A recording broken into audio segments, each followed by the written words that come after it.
Assalamualaikum warahmatullahi wabarakatuh. Perkenalkan, nama saya Bima Fata.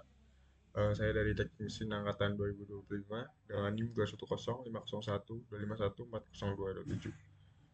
Untuk kali ini saya akan mempresentasikan penugasan responsi yang diberikan oleh Prof. Difki, yang mana saya mendapatkan kode M1 dengan judul tugas. Oke. Untuk alur presentasinya sendiri, itu yang pertama ada dasar teori, yang kedua ada metodologi praktikum, dan praktikum yang sudah saya lakukan sebelumnya. Eh, untuk yang ketiga itu ada pengaplikasian. Eh, yang pertama, sebelum kita masuk ke dasar teori itu kita eh, bahas tentang istilah-istilahnya dulu.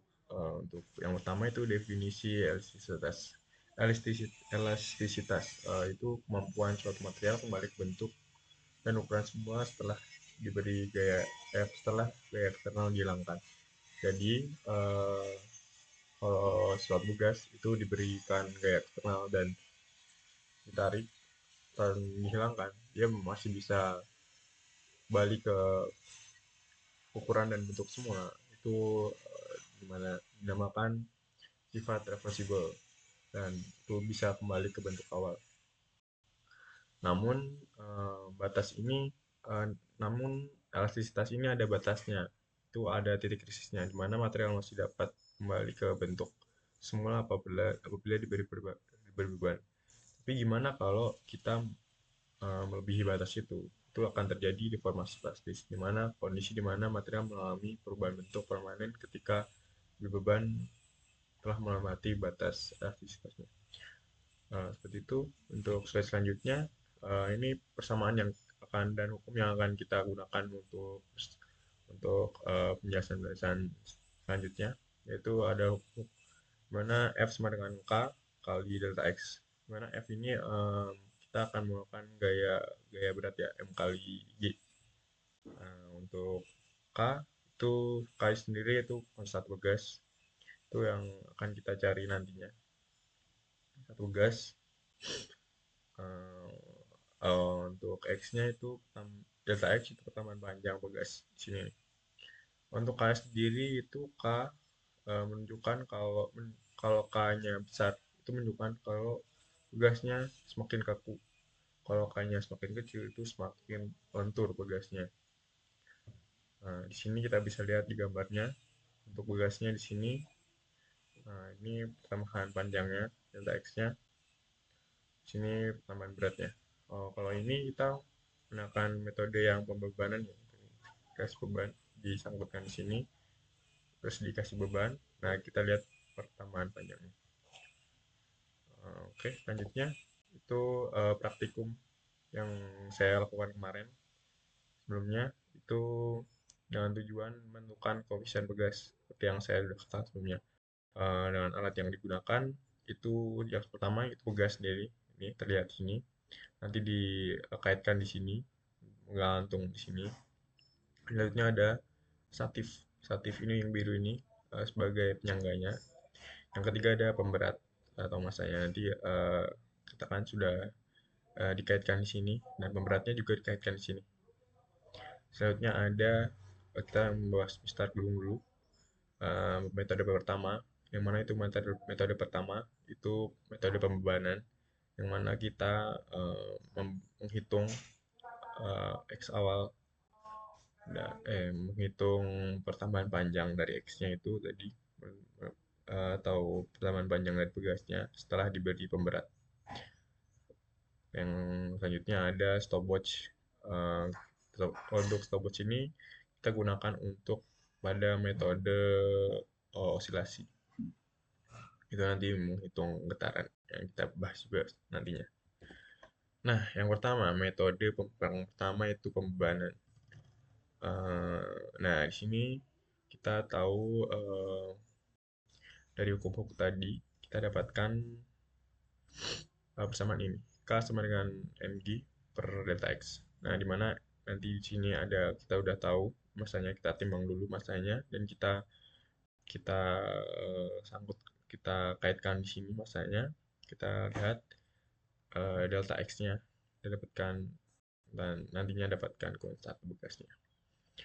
Selanjutnya ada metode yang kedua yang dipakai kemarin, yaitu metode osilasi, yaitu kita menghitung getaran yang dipakai, menghitung getaran yang ada dengan stopwatch. Nah, kan kalau kita memberikan suatu beban pada begas yang kita lepaskan, itu kan begas akan naik turun. Nah, itu namanya getaran oscillasinya. Nah, total osilasi yang kita pakai kemarin itu ada 10 kali naik turun. Jadi saat pertama kali beban dilepaskan dan naik turun 10 kali itu dihitung waktunya pakai stopwatch. Nah, di sini ada persamaannya. Persamaan awalnya ini T sama dengan 2pi kar M per K. Nah, di sini ada dipangkatkan kedua sisi dan kita tahu udah. Nah, nah untuk selanjutnya kita tahu periode adalah T per N ya. Untuk N ini adalah jumlah getaran, banyaknya getarannya, nanti adalah waktunya. Nah, kita didapatkan dari stopwatch tadi. Nah, maka kita masukkan ke dalam rumus dan kita dapatkan ini. Kita tinggal masukkan dan dapatlah K-nya atau pusat tugasnya. Untuk selanjutnya kita akan masuk ke pengaplikasiannya. Yang pertama ada pembuatan spring bed ya. Untuk ada kasur, nilai K mewakili seberapa keras atau kasur tersebut. Nah, seperti yang kita katakan tadi, kalau semakin besar nilai K itu semakin keras dan uh, semakin semakin kecil nilai K itu akan semakin empuk. Nah, pengaplikasiannya kayak gimana? Itu teknologinya kayak gimana? Itu untuk kasur-kasur zaman sekarang itu dapat disesuaikan ya. Sesuaikan kita bisa mengatur nih mana yang keras, mana yang empuk. Misalnya ini pada panggul ya kan, tubuh paling berat ya. Nah, di sini ada dikasih K yang besar agar tidak ambles. Nah, sementara bahu dipasang nih dengan K yang lebih kecil agar bahu bisa tidur saat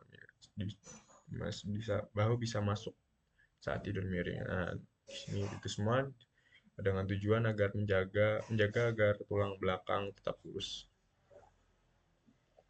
rata. Oke, kita masuk ke eh, contoh pengaplikasian yang kedua, yaitu pada suspensi pada sepeda motor. Nah, atau kalau di kita namanya shock ya, suspensinya ya sama saja shock. Nah, shock ini berfungsi sebagai apa sih sebenarnya? Fungsi untuk menahan beban statis atau pengendara dari rangka dan beban dinamis saat berjalan, saat bertemu guncangan jalan. Nah, tugas kita apa sebenarnya? Nah, tugas kita itu menentukan nilai K pada suspensinya yang disesuaikan dengan beban statis, dinamis, dan kebutuhannya. Nah, dan kebutuhannya itu maksudnya gimana sih? Kita ketika membuat suspensi misalnya, kita harus menyesuaikan lah atau apakah motor ini dipakai untuk sendiri, ada kan motor yang dipakai sendiri dan digunakan di mana. Misal ada motor touring untuk sendiri, spesifiknya itu kebutuhannya untuk touring dan sendiri, itu kan dibutuhkan kayaknya yang agak besar untuk touring, nggak terlalu terjal lah jalannya. Nah, seperti itu untuk kayaknya agak besar. Nah, disesuaikan harusnya ada standarnya itu bisa kayaknya besar dengan cara itu menebalkan lilitannya atau membesarkan materialnya atau gimana. Selanjutnya dampaknya untuk penentuan kuantitas tugas. Nah, kalau nilai K-nya terlalu rendah itu akan berakibat energi kinetik yang seharusnya mendorong motor ke depan itu justru terbuang untuk mengompresi begas. Harusnya ke depan ini untuk terlalu fokus uh, untuk bekas yang terus bergerak. Nah, ini yang menyebabkan bahan bakar terbuang sia-sia juga. Nah, gimana kalau nilainya terlalu tinggi? Nah, pada bekas yang terlalu kaku, roda sulit mengikuti kontur jalan yang bergelombang.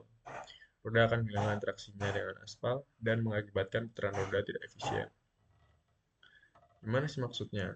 Kalau kita jalan dan kita kena kita punya gas yang terlalu kaku dan kena aspal, eh, kena kontur jalan yang bergelombang, itu kan ban kita kan agak agak naik, agak terbang-terbang dikit. Walaupun hanya sepermili detik, itu sangat berpengaruh untuk eh, untuk ini untuk bahan bakar yang digunakan.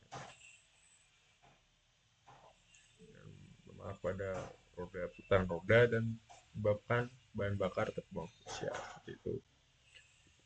Oke, untuk presentasi dari saya cukup itu saja. Terima kasih.